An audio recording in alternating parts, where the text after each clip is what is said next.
हमनी के संस्कृति, हमनी के संस्कार सदा रहे हमनी के साथ। भारत के महान ग्रंथ और काव्य सब के संपूर्ण संकलन सब्सक्राइब करें तिलक।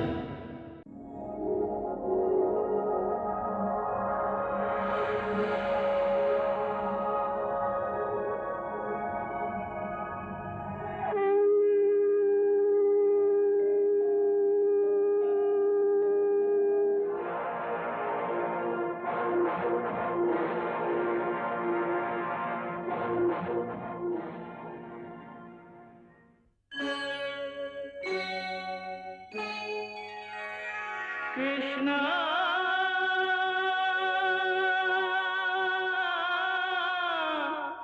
कृष्णा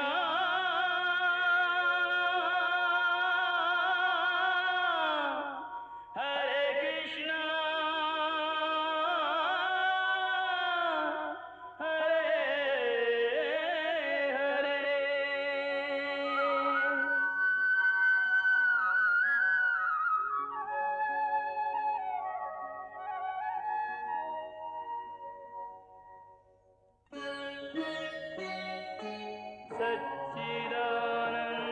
सच्चिदानन्दरूपाय विश्वोत्पत्त्यादिहेतवे तापत्रयविनाशाय श्रीकृष्णाय वयं नमः।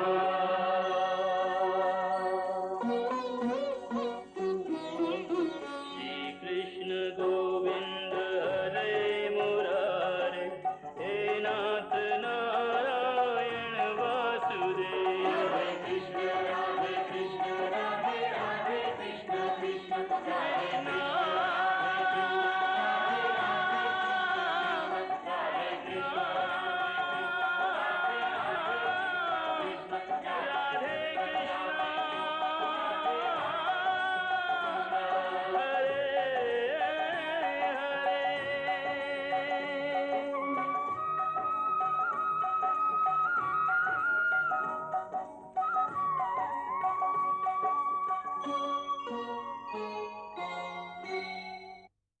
कल हम लोग के युद्ध में का करे के चाहिए? भगीना, हम तो कहत हई कि पितामह के सामना सबसे पहले अर्जुन से होखेदा। ओकर वध हो गई तो बाकी चारों पांडवन के परलोक पहुंचावल आसान होई। ना मामा जी ना, यदि अर्जुन के सामना पितामह से भइल तो ये युद्ध लंबा खिंच जाई। काहे कि अर्जुन ही एगो ऐसन पांडव है जे पितामह के तीर के आंधी के रोक सकेला। पितामह यदि पहले ही अर्जुन से युद्ध में उलझ गईलन तो बाकी सगरे पांडव कौरव सेना के संहार करत रही हैं। मामा जी, कर्ण ठीक कर रहल बाड़न। एह तरह तो हमार कई कौरव योद्धा बेकार ही मारल गई हैं। ऐसे एह युद्ध के तुरंत समाप्त करे खातिर हम लोग के चाहिए कि पहले पितामह और अर्जुन के सामना होके के बदले दूसर पांडवन के एक एक करके पितामह के हाथ से परलोक भेजवा दें। परलोक तो मामा जी, कल युद्ध भूमि पर हम लोग यह युद्ध नीति अपनाई। कल युद्ध भूमि पर हमार महारथी योद्धा अर्जुन के पितामह के ओरी बढ़े से रोकी हैं और हम पितामह और अर्जुन के आमने सामने आवे ना दे।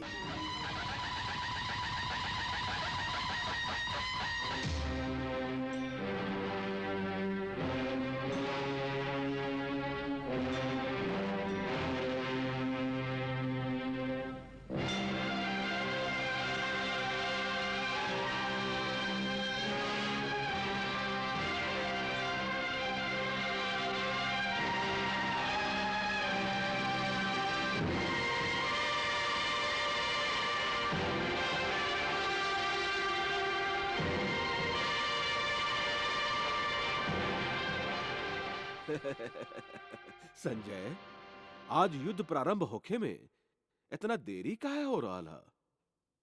महाराज, देरी तो ना हो रहा है, बाकी आज आप कुछ ज्यादा ही उत्सुक दिखाई दे रहा हैं और आज आप समय से बहुत पहले ही आ गई हैं।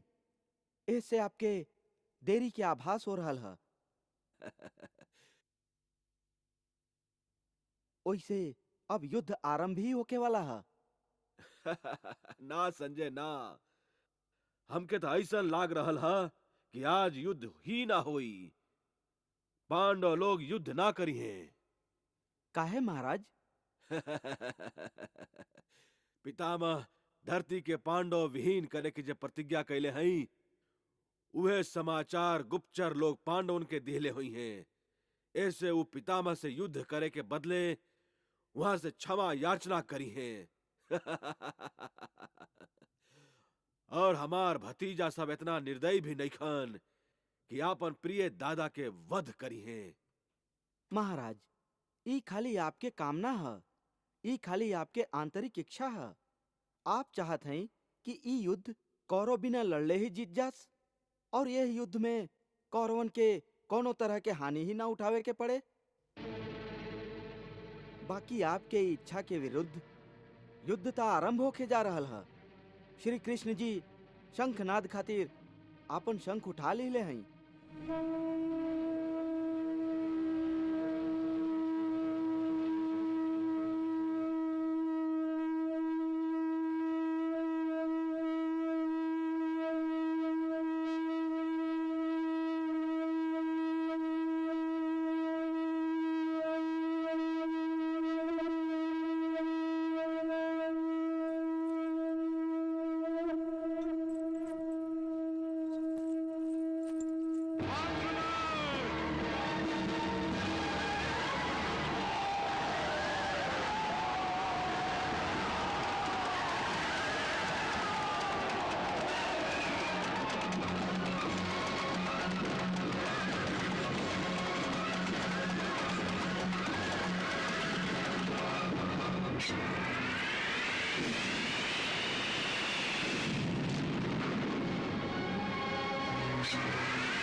देखा पार्थ, युद्ध शुरू होते पितामह आक्रामक रूप धारण कर ले हैं और वो अंधाधुंध बाण चला रहा है। काहे कि उनकर आंख अपन लक्ष्य के ना देख रहा है। हाँ पार्थ, उनकर आंख खाली तुहार रथ के प्रतीक्षा कर रहा है और उनकर शरीर तुहार बाण के स्वागत खातिर उत्सुक हो रहा है। जानत ही केशव, आज वो कठिन घड़ी आ गई है जेकरा के हम आज तक टालत आवत रही।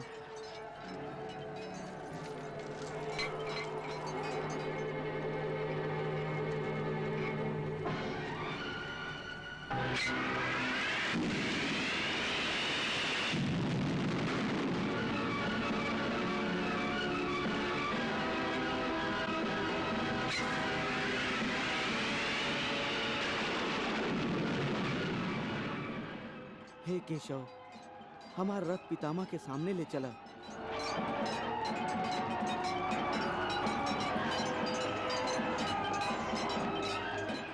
मामा जी, दुशासन, महाराज शल्य, आज हमके कल तय कैल गई रणनीति के अनुसार अर्जुन पर प्रतिबंध लगावे के हुई।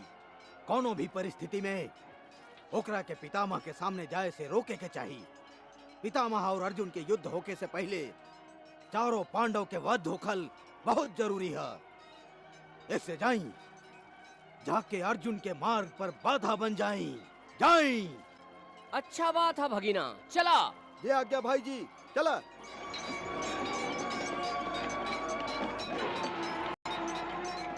चला सारथी।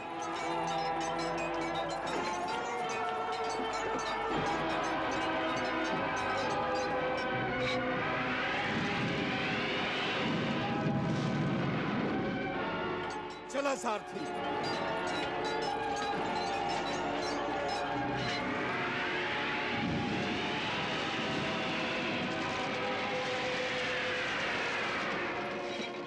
आचार्य, पितामह हे पृथ्वी के पांडव विहीन करे के जे प्रतिज्ञा कैले हई, ओकरा कारण पांडव वहां के विरुद्ध कोनो छल न करस। इससे हमारा आप दोनों से प्रार्थना है कि आप दोनों पितामह के रक्षा करी। पितामह अकेले ही ये पृथ्वी के पांडव विहीन कर सकेली। वहाँ के केहू के सहायता के जरूरत नहीं थे। ई तो हम भी जानत हैं आचार्य कि पितामह के केहू के सहायता की जरूरत नहीं है। बाकी हम लोग के अपना ओरी से उनकर सुरक्षा में कोनो ढील ना देवे के चाहिए। शत्रु आखिर शत्रु होखेला आचार्य, ई हमके हमेशा याद रखे के चाहिए। आप उचित कह रहा है युवराज। हम आपके रणनीति के जरूर पालन करब। चला सारथी। चलो सारथी।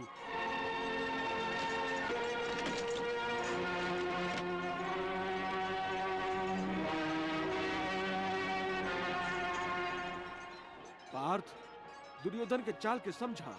ई तीनों तोहके पितामह के ओरी बड़े से रोके खातिर आइल बाड़न। जानत हैं केशव, यदि हम ई तीनों से युद्ध करे में उलझ गईली तब पितामह के अपन प्रतिज्ञा के अनुसार संहार करे के अवसर मिल जाई। ऐसे तू ई लोग के टार के हमार रथ पितामह के सामने ले चला। ठीक है पार्थ। अर्जुन, भाग रहल बाड़ा। अरे कायर, रण छोड़ के भागे के ही रहे तो रण में आइला ही काहे? मामा जी, देखकर सारथी ही रण छोड़ होके ऊ तो रण छोड़ के भागबे करी। बाकी हम तो के जाए ना देव अर्जुन। अर्जुन, क्षत्रिय योद्धा तो दुश्मन के ललकार सुनते ही तड़प उठेलन और तू पीठ दिखा रहल बाड़ा। सोच का रहल बाड़ा अर्जुन, हमरा से युद्ध करा युद्ध। भगीना, विश्व के सर्वश्रेष्ठ धनुर्धर अपन शत्रु के ललकार सुन के भागल जा रहल है।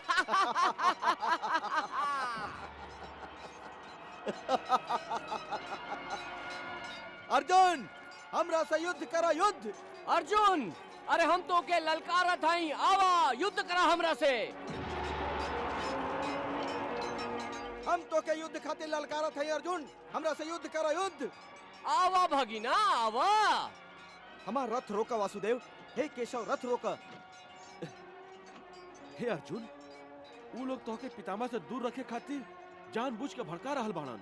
उनका और ध्यान मत दा। वो देखा, पितामह वहाँ आतंक मचा रहल बाड़न।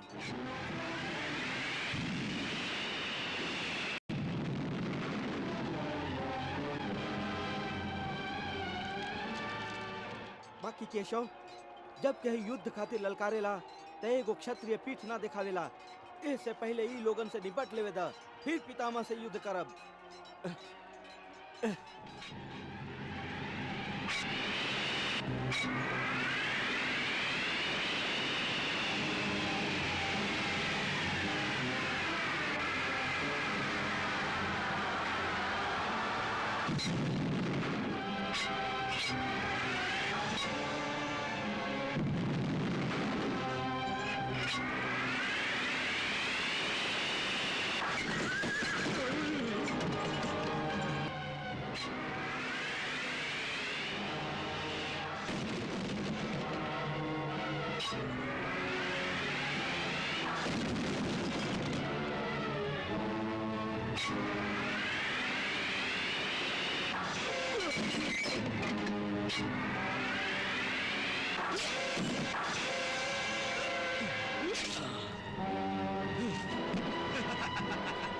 अर्जुन, हर पल महत्वपूर्ण है।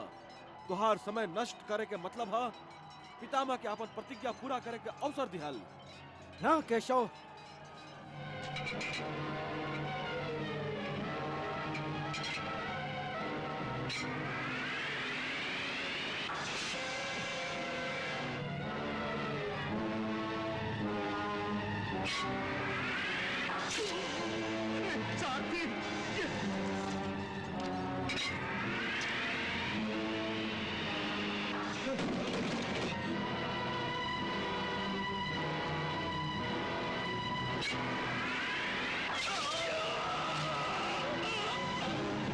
अर्जुन!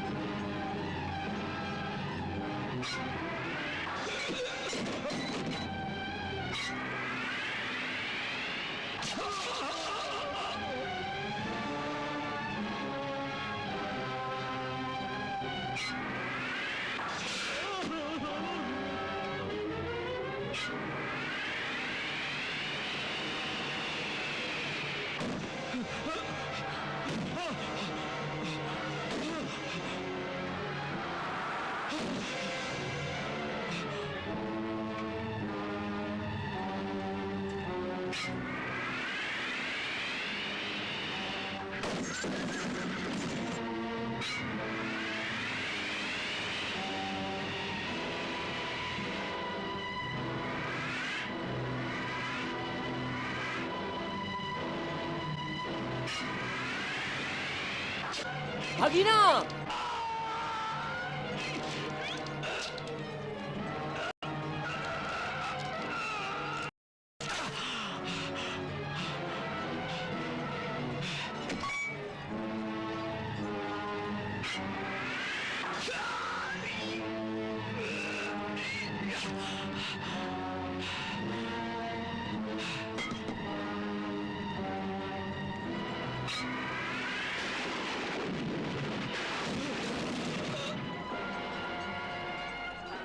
दुशासन, यदि हम चाही तो यही समय तोहार सिर तोहार धड़ से अलग कर सकत हई।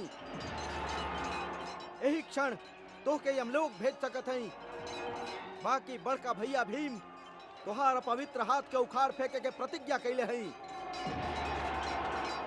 यही से तोहके जीवन दान देत हई।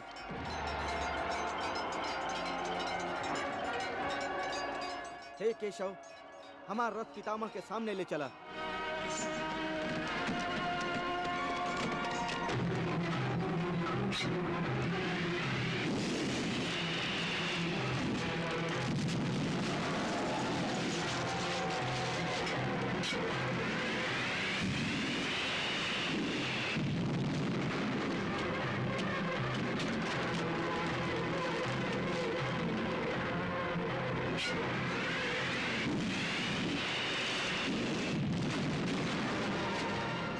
कृपाचार्य,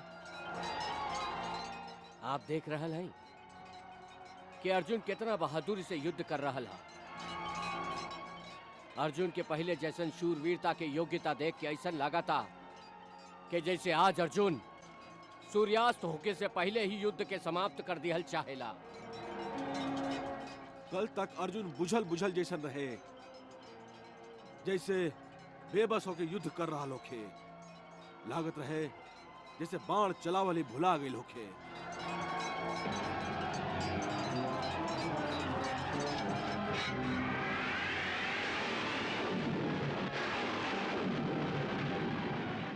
बाकी आज ओकरा में अचानक परिवर्तन आ गई हा। एह पर प्रसन्न होखल या अचरज होखल उचित हा। बाकी आचार्य आपन शिष्य के सिखावल गई धनुर्विद्या के सफल प्रयोग करत देख के आप प्रसन्न होके के बदले चिंतित हो गई है। आचार्य, हमके चिंता ही ना बल्कि भय भी है कि अर्जुन आज जौन भीषण आक्रमण पर उतर आयल हा, ओकरा देख के ऐसा लागता जैसे महाबली अर्जुन आज गंगा नंदन भीष्म के वध करे के संकल्प कर लिए हा।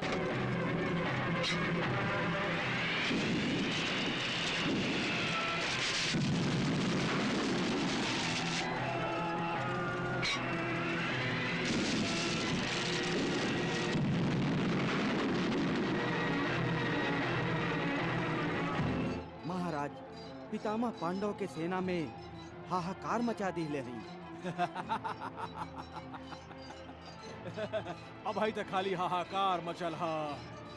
जब पितामह पांडव लोग के वध करी हैं, तब तक प्रलय मच जाई। संजय, आज पांडव सबके वध निश्चित हा। अब तात भीष्म जी के रोकल बिजली के बेड़ी पहनावे के समान हा। यह संभव हा।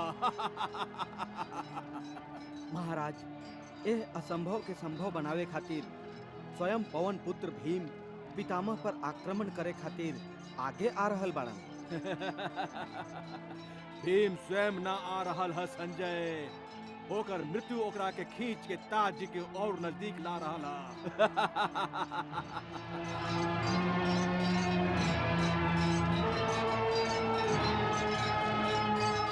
हाँ, पितामह, आपके प्रतिज्ञा के पालन करे के समय आ गई है। भीम स्वयं आपके सामने आयल है।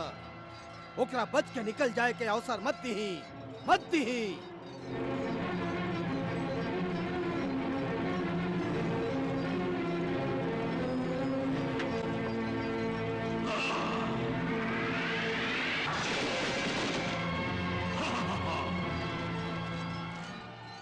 हे प्रभु, फिर डाल दिहला न धर्म संकट में, और कितना परीक्षा लेबा हमरा से।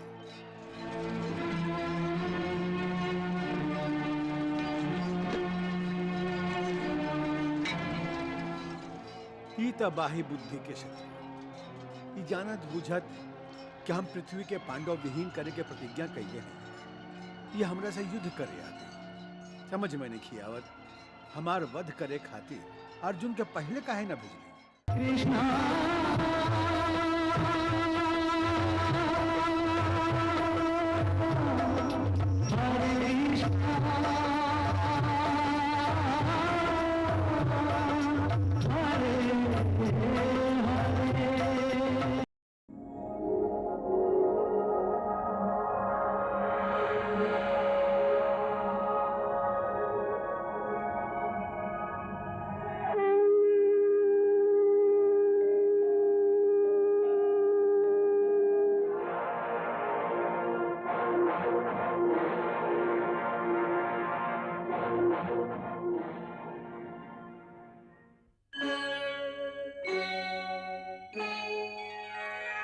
कृष्णा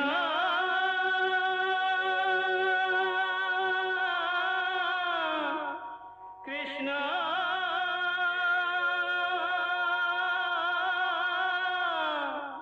हरे कृष्णा हरे हरे।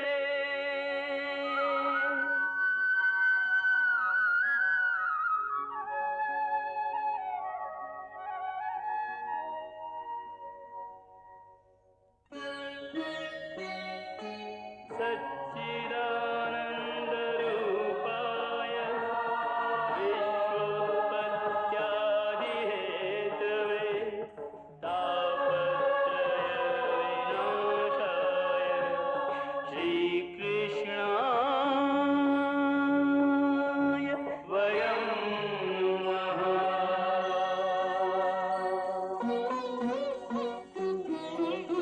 श्रीकृष्ण गोविंद हरे मुरारे, हे नाथ नारायण वासुदेव। हरे कृष्ण राधे राधे कृष्ण कृष्ण हरे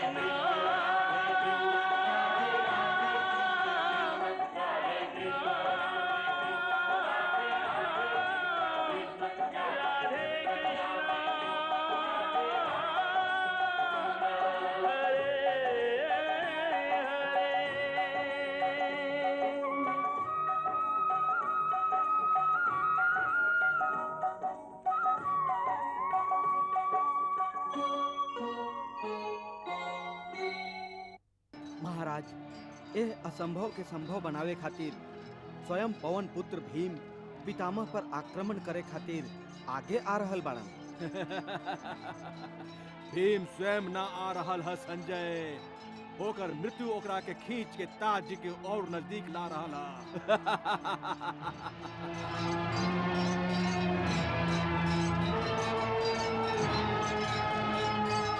हाँ, पितामह, आपके प्रतिज्ञा के पालन करे के समय आ गई है। भीम भीम स्वयं आपके सामने आयल है। ओकरा बच के निकल जाए के अवसर मत दीही, मत दीही।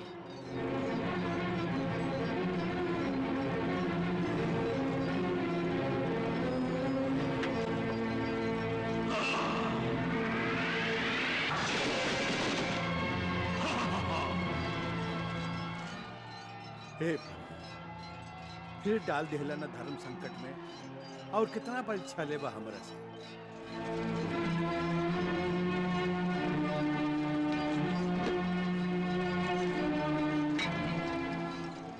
ई तबाही बुद्धि के शत्रु, ई जानत बुझत कि हम पृथ्वी के पांडव विहीन करे के प्रतिज्ञा कइले हैं। ये हमरा से युद्ध करे आते, समझ में नहीं आवत हमार वध करे खातिर अर्जुन के पहले काहे न भेजली। सावधान दामा। प्रभु, अब आप ही भीम के रक्षा करी। पितामह, अपन प्रतिज्ञा के याद करी। वध कर दी भीम के, वध कर दी।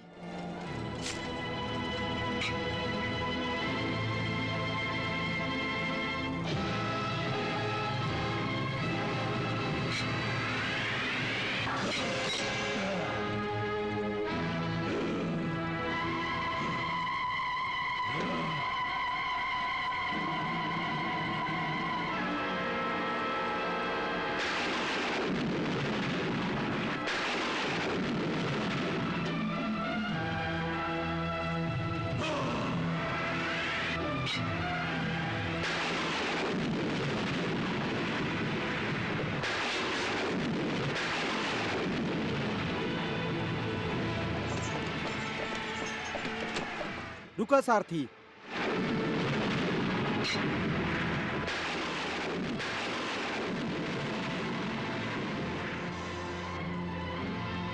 पितामह, हम आपके युद्ध खातिर आमंत्रित करत हई। अर्जुन, हम तुहार निमंत्रण के स्वीकार करत हई। ई अर्जुन ही हुआ तक कैसे पहुंचल? एकरा के पितामह के सामने काहे आवे दिला? एकरा रोकला काहे ना?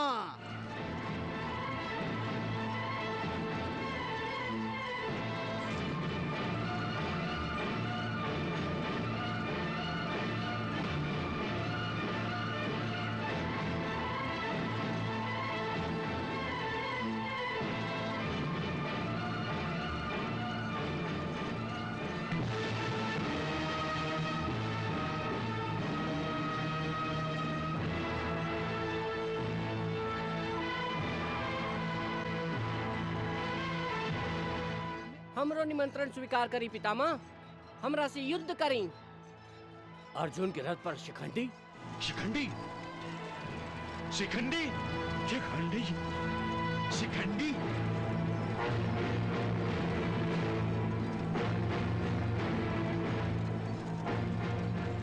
ई कौन सा चाल चलने वालन पांडव सब? शिखंडी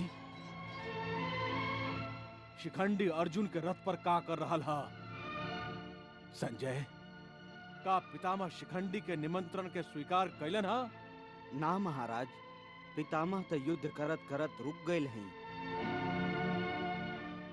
सामने एगो स्त्री के देख के पितामह के धनुष बाण झुक गए है। पितामह, हमरा से युद्ध करी। पितामह, आप रुक काहे गईली?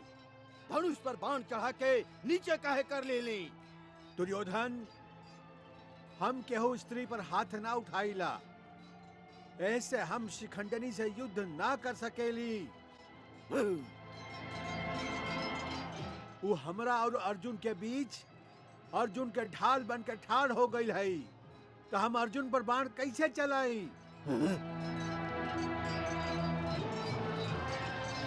बाकी शिखंडी एगो स्त्री ही हा, काहे कि शिखंडिनी एगो स्त्री के रूप में जन्म लेले है, वो बाद में पुरुष बनल है। जैसे एगो ब्राह्मण जन्म से ब्राह्मण होखेला और यह सत्य के बदलल ना जा सकेला, वह तरह जे स्त्री बन के जन्मल हा, वो हमेशा स्त्री ही रही। ऐसे हम शिखंडिनी के स्त्री ही मानेली। ऐसे हम शिखंडिनी पर वार ना कर सकेली, ना कर सकेली। पितामह, ई पांडव लोग के चाल है, और एक चाल में फंस के आप अपन प्रतिज्ञा पूरा ना कर सकीले। यदि पितामह आप अपन प्रतिज्ञा पूरा न कर सकेली तो मत करी, हम अपन प्रतिज्ञा जरूर पूरा करब। आप हमरा पर वार ना कइल चाहेली, बाकी हम आप पे जरूर वार करब।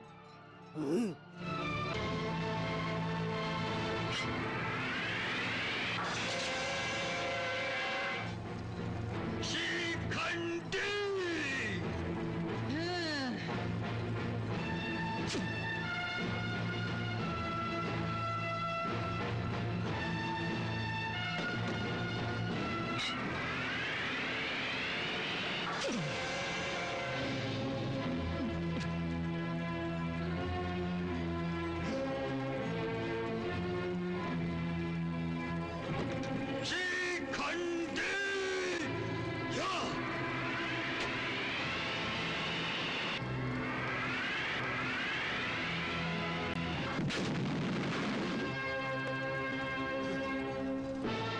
मामा जी, दुशासन, महाराज शल्य, पितामह शिखंडी के एगो स्त्री माने लन त का, बाकी हम लोग तो ओकरा एगो पुरुष मानी ले।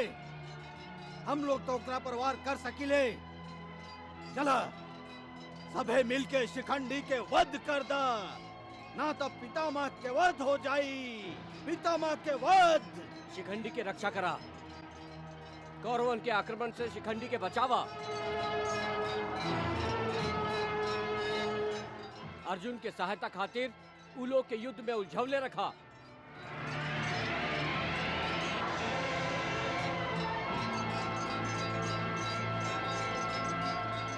शिखंडी के मारा, शिखंडी के वध करा।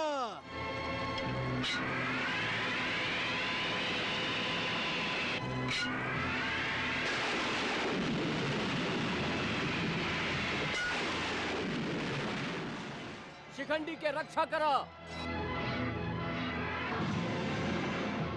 पार्थ, यह उचित अवसर है पितामह का वध करे के।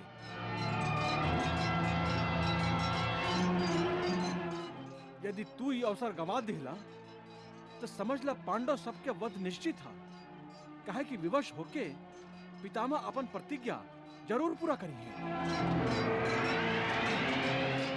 शिखंडी के वध करा, शिखंडी के रक्षा करा।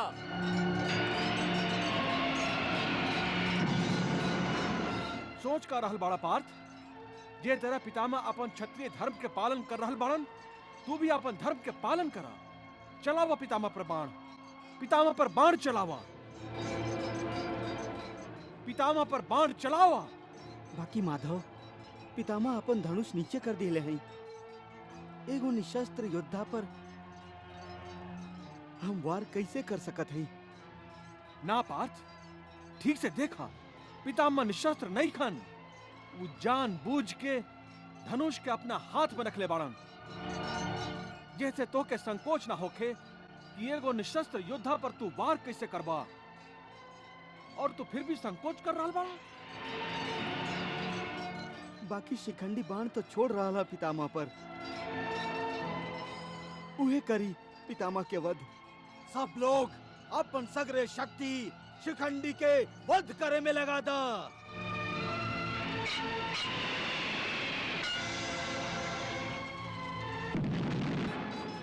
पार्थ, शिखंडी के बाण में इतना भी शक्ति नहीं है कि पितामह के कवच भी तोड़ सके।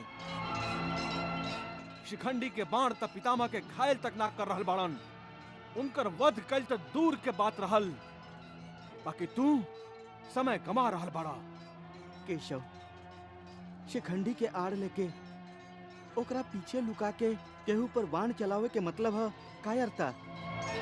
केशव, हम अपन क्षत्रिय धर्म से विद्रोह ना कर सकीले। हमके तोहरा बात पर हंसी आ रहल हा। का तू कवच ना पहरला हा? कवच तो पहर ले हैं। काहे पहरले बाड़ा? का कवच पहरे से अधर्म होखेला? युद्ध में तो हर योद्धा अपन सुरक्षा खातिर कवच पहरेला। ए में अधर्म कैसन? तो फिर तू ऐसे समझा पार्थ कि शिखंडी तोहार कवच हा। तो फिर कवच के ढाल बना के युद्ध करे में कैसन संकोच? एमे अधर्म के कोनो बात नहीं खे। तू निसंकोच होके पितामह पर बाण चलावा।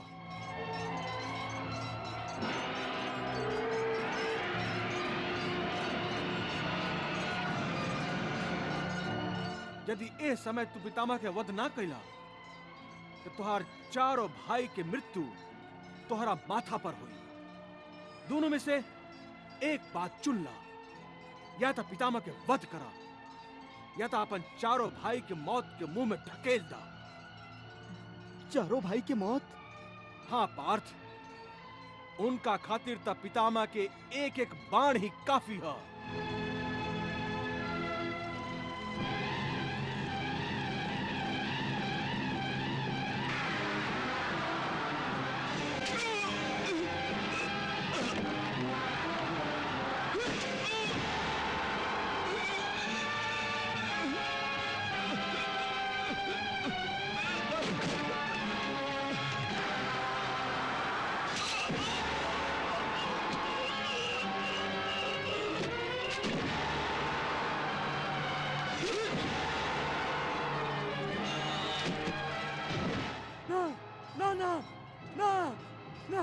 पार्थ, यदि अपन भाई सबके बचावल चाहेला तो उठावा अपन धनुष।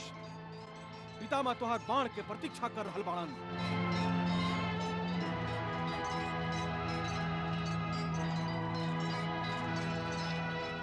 पार्थ, चला पार्थ।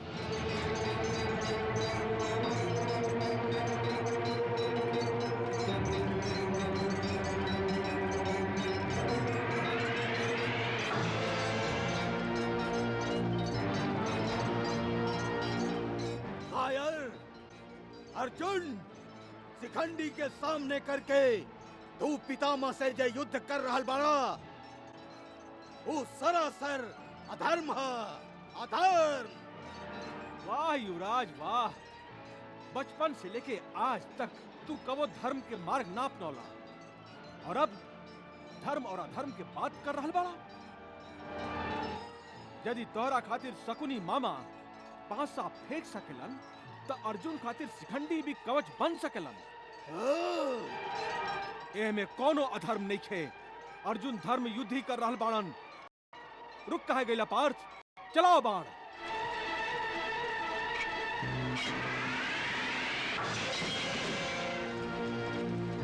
अर्जुन!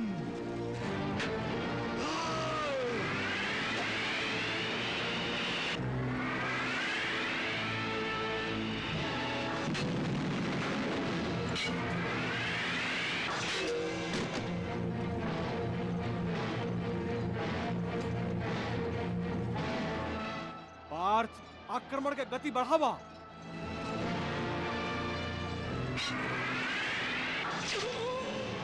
पितामह,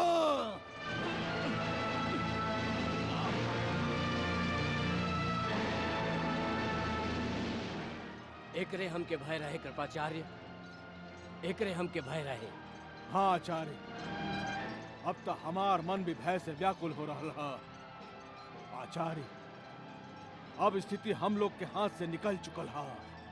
हाँ कृपाचार्य, स्थिति गंभीर हो गई है। पितामह भीष्म शिखंडी पर वार करिए ना, और अर्जुन शिखंडी के ढाल बना के आखिर में पितामह के वध कर देई।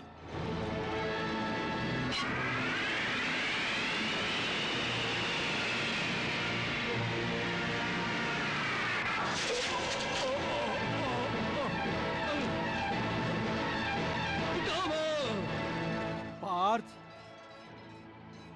चलाओ बाण।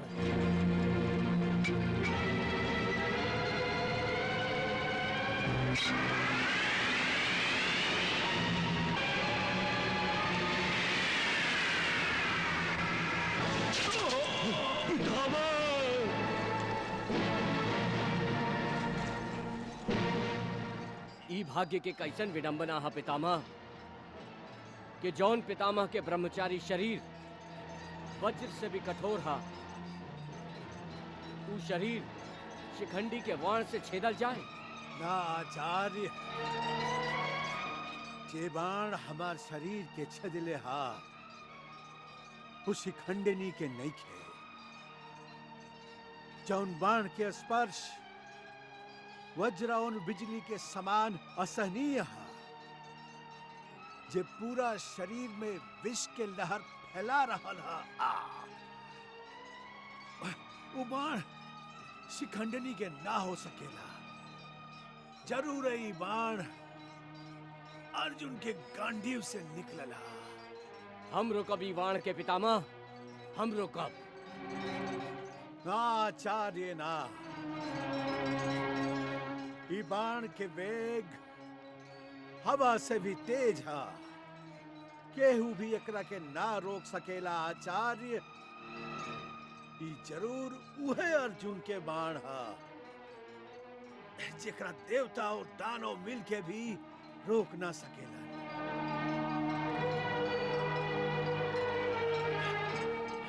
ऐसन वीर पोता के हाथ से हम हार रहल हैं आचार्य। ई हमरा खातिर, हमरा कुल के खातिर गौरव के बात है। अकी अब ही हम पूरा तरह से हार ना मन ले हई।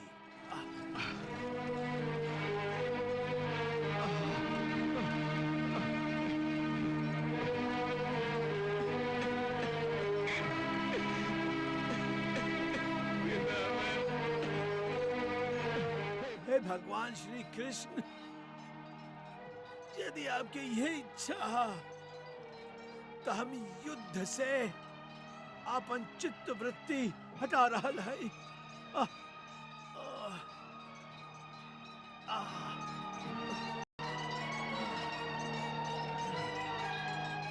पार्थ, चलाओ बाण।